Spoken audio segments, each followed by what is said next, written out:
নমস্কাৰ বিয়লি হেডলাইন্সৰ সৈতে ষ্টুডিঅ'ত পইভা বহন্ত। ভাৰতত দৈনিক ভয়ংকৰ হাৰত বৃদ্ধি হৈছে কৰোনা আক্ৰান্তৰ সংখ্যা। 25,89,682 জনলৈ বৃদ্ধি হৈছে আক্ৰান্তৰ সংখ্যা। 24 ঘণ্টাত 63,490 জন কৰোনাত আক্ৰান্ত হৈছে। বৰ্তমানলৈ কৰোনাই প্ৰাণ ল'লে 49,980 জনৰ। এদিনতে কৰোনাত মৃত্যু হৈছে 944 জনৰ। চিকিৎসাধীন হৈ আছে 6,77,444 জন। কৰোনাৰ পৰা আৰোগ্য হৈছে 18,62,258 জন।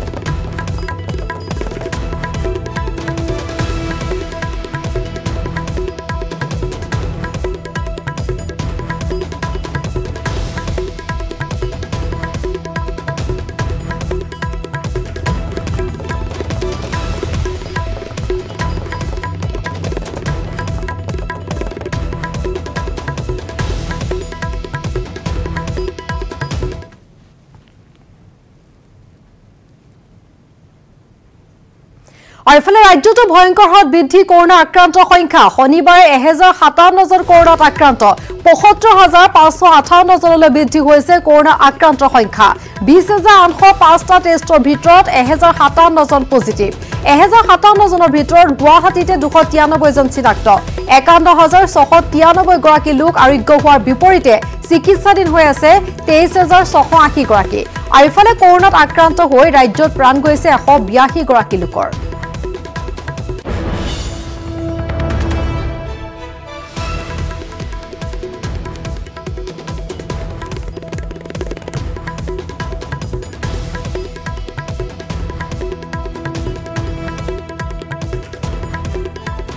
আজি প্ৰাক্তন প্ৰধানমন্ত্ৰী অটল বিহাৰী বাজপেয়ীৰ দ্বিতীয় মৃত্যুতিথি। অটল বিহাৰী বাজপেয়ীৰ সমাধিস্থলত প্ৰধানমন্ত্ৰী নৰেন্দ্ৰ মোদী অটল বিহাৰী বাজপেয়ীলৈ শ্ৰদ্ধাঞ্জলি মুদ্ৰিৰ। গৃহমন্ত্ৰী অমিত শ্বাহ, প্ৰতিৰক্ষা মন্ত্ৰী ৰাজনাথ সিঙকে ধৰি কেইবাগৰাকীও নেতাৰ শ্ৰদ্ধাঞ্জলি। অটল বিহাৰী বাজপেয়ীৰ সমাধিত পুষ্পাঞ্জলি। উল্লেখ কৰিব পাৰি যে অটল বিহাৰী বাজপেয়ীৰ কাৰ্যকালত কাৰ্গিল যুঁজত জয়ী হৈছিল ভাৰত। প্ৰধানমন্ত্ৰীৰ গ্ৰাম সড়ক যোজনা, সৰ্বশিক্ষা অভিযানকে ধৰি বহু অভিলাষী আঁচনি গ্ৰহণ কৰিছিল বাজপেয়ীয়ে। আনহাতে বাজপেয়ীৰ কাৰ্যকালতে আণৱিক বোমা পৰীক্ষা কৰা হৈছিল। 1924 চনৰ 25 ডিচেম্বৰত মধ্যপ্ৰদেশত জন্ম হৈছিল অটল বিহাৰী বাজপেয়ী। माननीय श्री ओम बिरला भी उनके साथ में है, माननीय रक्षा मंत्री श्री राजनाथ सिंह जी, माननीय राष्ट्रीय अध्यक्ष श्री श्रद्धांजलि।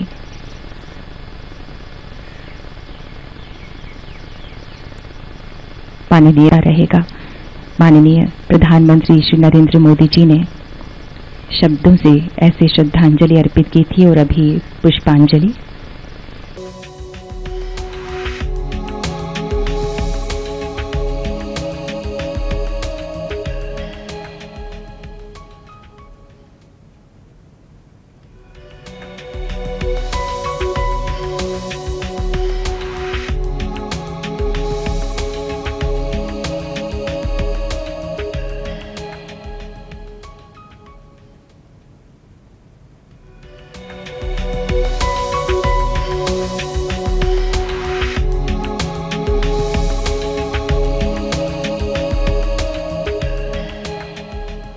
দ্বিতীয় ধোনী আইচিচিৰ এদিনীয়া ক্ৰিকেটৰ তিনিওটা খিতাপ জয় কৰা বিশ্বৰ একমাত্ৰ অধিনায়ক হৈছে মহেন্দ্ৰ সিং ধোনী।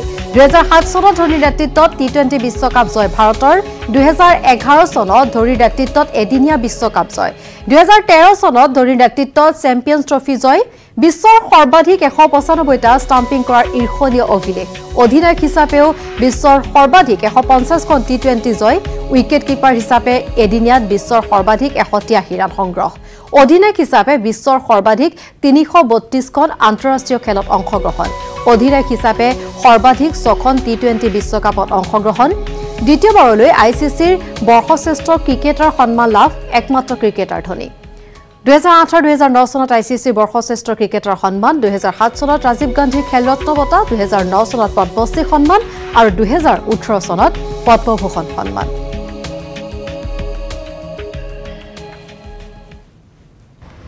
महेंद्र सिंह धोनी, या जैसे उनके फैंस उनको माही कहते हैं, न केवल एक शानदार बैट्समैन, विकेटकीपर, बल्कि एक बहुत सफल कप्तान भी रहे और एक बहुत लंबी पारी उन्होंने खेली। विकेटकीपर, बैट्समैन और कप्तान के नाते भी भारत के लिए बहुत बड़ी उपलब्धियां हैं। 2-2 विश्व कप जिताने की, भारतीय टीम को टेस्ट में नंबर 1 बनाने की, IPL में शानदार परफॉर्मेंस है, चैंपियनशिप जिताने की, तो निश्चित तौर पर महेंद्र सिंह धोनी के फैंस को एक तरह से दुख भी होगा, लेकिन मुझे लगता है युवाओं को आगे आने का अवसर मिलेगा, क्योंकि बहुत लंबे समय तक महेंद्र सिंह धोनी खेले हैं। उनके स्थान को भर पाना इतना आसान नहीं होगा, लेकिन भारतीय क्रिकेट के लिए बहुत ज़्यादा सेवाएं उन्होंने दी हैं। तो समस्त भारतीय क्रिकेट फैंस की ओर से भी उनको बहुत बहुत आभार और धन्यवाद, और भविष्य में जो भी वो करना चाहें उसके लिए बहुत सारी शुभकामनाएं। Taken one glove off, so in case it's a matter of throwing, he's got that right glove off, so he's only got the left glove. অবিস্মৰণীয় ৰান আউটৰ দৃশ্য, T20 বিশ্বকাপৰ এই দৃশ্য ক্ৰিকেট প্ৰেমীয়ে কোনোদিনে পাহৰিব নোৱাৰে। Will go upstairs. Some good work from Dhoni. He thinks he's got him.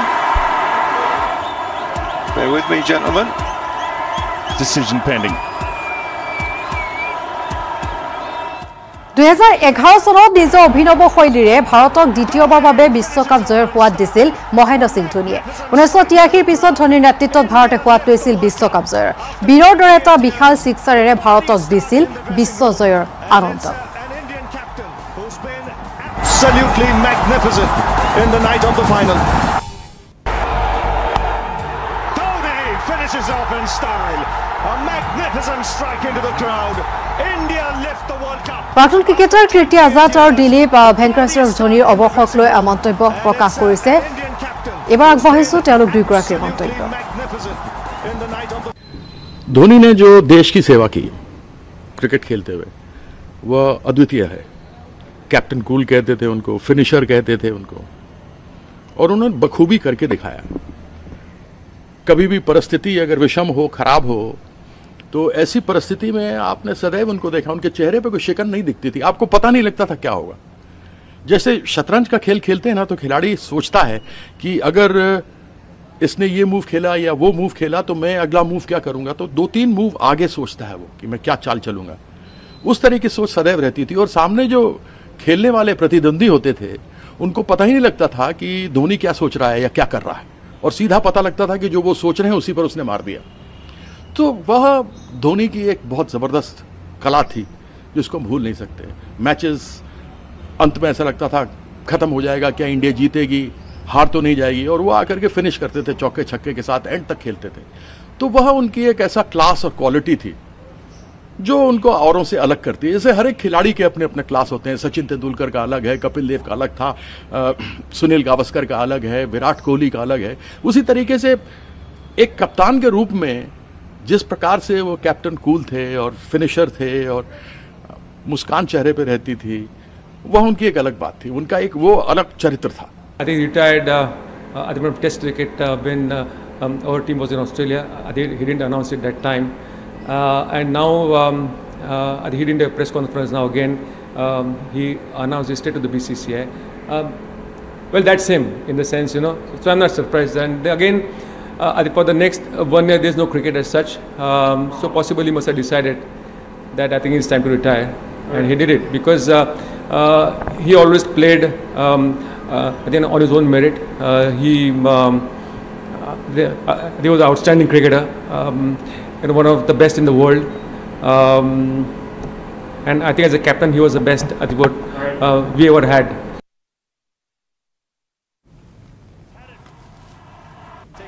আৰু সমগ্ৰ দেশতে এতিয়া ব্যথিত হৈ পৰা দেখা গৈছে ধোনী অনুৰাগী। ধোনী শুভেচ্ছা জনাইছে সকলোৱে আগন্তুক দিনবোৰৰ বাবে।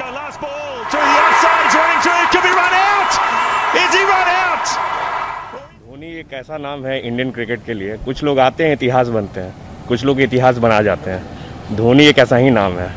बहुत सारे मेमोरीज वो हम लोग को दिए हैं क्रिकेट प्रेमी के लिए, और आने वाले दिनों में उनका आप देखिएगा रोल इंडियन टीम के लिए, वो बहुत कुछ करेंगे भी है।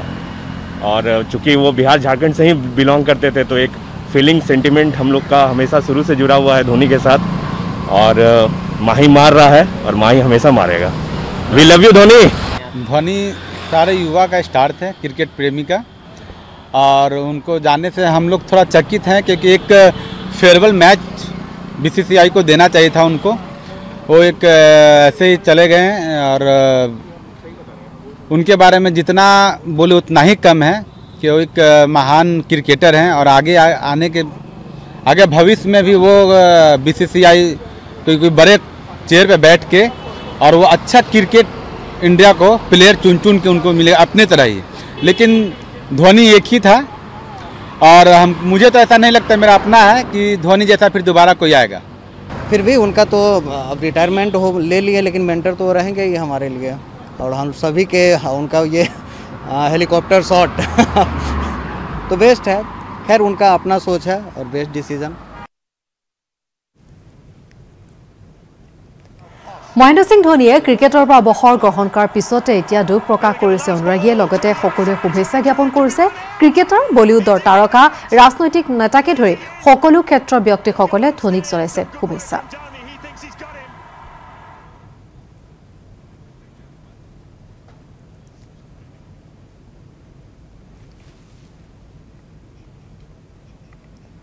আৰু ভাৰতীয় ক্ৰিকেটৰ কেপ্টেইন কোহলীৰ আন্তঃৰাষ্ট্ৰীয় ক্ৰিকেটৰ পৰা অৱসৰ গ্ৰহণৰ সিদ্ধান্তৰ পিছতে তেওঁৰ পূৰ্বৰ সতীৰ্থসকলে বিভিন্নভাৱে নিজৰ প্ৰতিক্ৰিয়া ব্যক্ত কৰিছে। এই সন্দৰ্ভত আগবঢ়াইছো জ্যোতিৰ্ময় চক্ৰৱৰ্তীৰ এক প্ৰতিবেদন। ৰিটায়াৰমেণ্টৰ পিছত কিন্তু আচলতে গোটেই ৰাজ্যত গোটেই দেশত এটা বৰ্তমানে খলকনি উঠিছে আৰু খলকনি উঠিছে মূল কথা তেওঁৰ লগত সতীৰ্থসকল তেওঁৰ আছিল, তেওঁৰ লগত যে যোনে খেলিছিল বা তেওঁৰ লগত বিভিন্ন কামত অংশগ্ৰহণ কৰিছিল, লগতে তেওঁৰ সমৰ্থকসকল আছে। আমাৰ কাম আছে ৰাজস্থানত আমি দেখুৱাব বিচাৰিছোঁ এটা পৰিয়ালক, আচলতে ধুবুৰীৰ এটা পৰিয়ালক আমি দেখুৱাব বিচাৰিছোঁ। জাভেদ জামান আমাৰ ধুবুৰীৰ গৌৰৱ বুলি ক'ব লাগিব, সমগ্ৰ অসমৰ গৌৰৱ।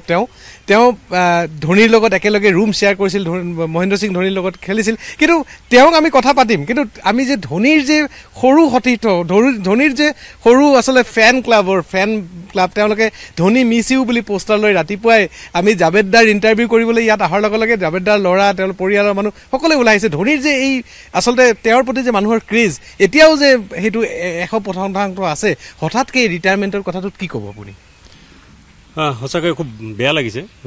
যোৱাকালি ৰাতি যেতিয়া মোৰ ল'ৰাই আহি ক'লে যাবা এনেকুৱা ধোনী ৰিটায়াৰমেণ্ট ল'লে, সঁচাকৈ মই শ্বকড। কিয়নো ধোনীৰ লগত মই একেলগে ৰঞ্জী ট্ৰফি খেলিছিলোঁ, একেলগে ধোনীৰ লগত আমি ৰেলৱেত চাকৰি কৰিছিলোঁ, প্লাছ ধোনীৰ লগত মই ৰুম শ্বেয়াৰ কৰিছিলোঁ 1 বছৰ দিলীপ ট্ৰফি, দেৱদত্ত ট্ৰফিত। আৰু ধোনীৰ লগত এটা মানে ভাল ৰিলেশ্যন আছে আৰু মানে সদায় ধোনী যেতিয়াই আমাৰ গুৱাহাটীত আহে, খেলিব আহে, মই লগ কৰোঁ আৰু কথা বতৰা আমি আলোচনা কৰোঁ, ক্ৰিকেট লৈ আলোচনা কৰোঁ, চাকৰি লৈ আলোচনা কৰোঁ। চ' সঁচাকৈ খুব বেয়া লাগিছে। আৰু ধোনীৰ নিচিনা প্লেয়াৰ, যাক আমি কুল কেপ্টেইন বুলি কওঁ, কুল প্লেয়াৰ আৰু মেচ ফিনিচাৰ বুলি কওঁ, যাক সদায় আমি মিছ কৰিম ধোনীৰ নিচিনা প্লেয়াৰক আমি সঁচাই আমাৰ য়ং জেনেৰেশ্যনে মিছ কৰিব। যেতিয়া আপোনালোকে পাইছিল তেতিয়া বিশেষ কিবা কথা মনত আছেনে মহেন্দ্ৰ সিং ধোনীৰ লগত, যেতিয়া তেওঁ ইণ্টাৰনেশ্যনেল ষ্টাৰ 1 আছিল তেতিয়াৰ কথা? মনত মানে সি কথা খুব কমেই কৈছিল, সি সদায় নিজকে কাম কৰি প্ৰুভ কৰিছিল।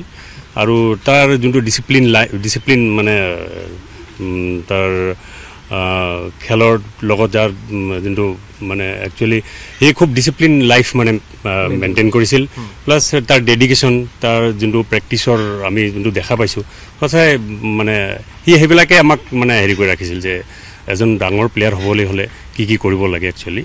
চ' আমি বহুত মানে তাৰ পৰাই বহুত শিকিছোঁ।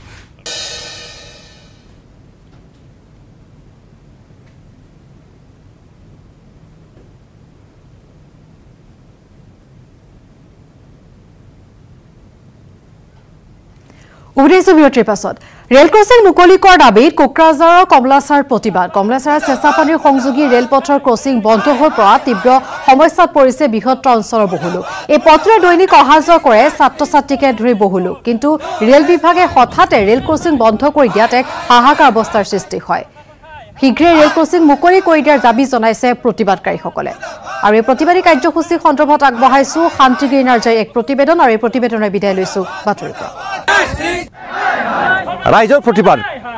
কোকৰাঝাৰ জিলাৰ খগৰ থানাৰ অধীনত থকা কোকৰাঝাৰ চাহ বাগিচাৰ সংলগ্ন ৰাস্তা। কোকৰাঝাৰ চাহ বাগিচাৰ দক্ষিণ প্ৰান্তত থকা বৃহত্তৰ কমলাচাৰা, চেঁচাপানী, ফাৰুৰা বৃহত্তৰ অঞ্চলত যিটো সংলগ্ন ৰাস্তা ৰেল পথেদি যায় এই ৰাস্তাখন ৰেল বিভাগে বিভিন্ন সময়ছোৱাত এই ৰাস্তাটো বন্ধ কৰিবৰ কাৰণে বিভিন্ন ধৰণৰ তেখেতসকলে বিগত সময়ছোৱাত যেনেদৰে ব্যৱস্থা গ্ৰহণ কৰিছে এইবুলি দেখা গৈছে ৰেল বিভাগে আজি ৰাতিপুৱা বাগৰ পৰা এই ৰাস্তা ৰেল পথৰ ওপৰত যোৱা ৰাস্তাটো বন্ধ কৰাৰ ৰেল বিভাগৰ বিৰুদ্ধে তেখেতসকলে অসম চৰকাৰৰ বিৰুদ্ধে স্থানীয় লোকসভা সাংসদ নৱ কুমাৰ শৰণীয়াৰ বিৰুদ্ধে সাব্যস্ত কৰিছে মই কথা পাতিব চেষ্টা কৰিছোঁ ইয়াৰ এবিএমচি নেতৃত্ব অহা পাব্লিকে ইতিমধ্যে তেখেতে প্ৰতিভা সাব্যস্ত কৰে আজি ৰাস্তা কিয় বন্ধ কৰিব লগা হয় ৰাস্তাটো চাইছে আপোনালোকে এই ৰাস্তাটো হৈছে কমলাচৰা তাৰপিছত পাৰৌৰা এটা বৃহৎ অঞ্চলৰ মানুহে এই ৰাস্তাৰে অহা যোৱা কৰে এই ৰাস্তাৰে ইমাৰ্জেঞ্চি হোৱা অহা যোৱা কৰে আজি এই কমলাচৰা গাঁৱৰ পাৰৌৰা গাঁৱৰ বৃহৎ এটা ছাত্ৰ ছাত্ৰীয়ে কোকৰাঝাৰ টাউনত স্কুলত যায় কিন্তু দুখজনক কথা আজি ৰেলৱে কৰ্তৃপক্ষই এই ৰাস্তাটো বন্ধ কৰি দিব আহিছে আমি চৰকাৰৰ ওচৰত বাৰ দাবী উত্থাপন কৰিছোঁ আমি আমাৰ লোকসভাৰ MP নৱ কুমাৰ শৰণীয়াৰ ওচৰত দাবী উত্থাপন কৰিছোঁ কিন্তু আজিৰ দিনলৈকে ফলপ্ৰসূ কোনো এখন সিদ্ধান্ত ইয়াত দিয়া নহ'ল ইয়াত স্থায়ী এটা সমাধান দিয়া নহ'ল যাৰ ফলত আমি ABMC আৰু স্থানীয় ৰাইজৰ সহযোগত আজি ইয়াত প্ৰতিবাদ কৰিবলৈ বাধ্য হৈছোঁ ৰেল বিভাগে মাজে মাজে এই ৰাস্তা বন্ধ কৰিবৰ কাৰণে ব্যৱস্থা গ্ৰহণ কৰে কি কৰে আজি চাওক ৰেল বিভাগে আমি বাৰ জনাইছোঁ যে এই ৰাস্তাটো যদি বন্ধ কৰে বৃহৎ অঞ্চলত এটা ক্ষতি হ'ব আজি চাওক কিছুদিন আগতে আমাৰ এই কমলাচৰা গাঁৱত এটা ঘৰত জুই লাগিল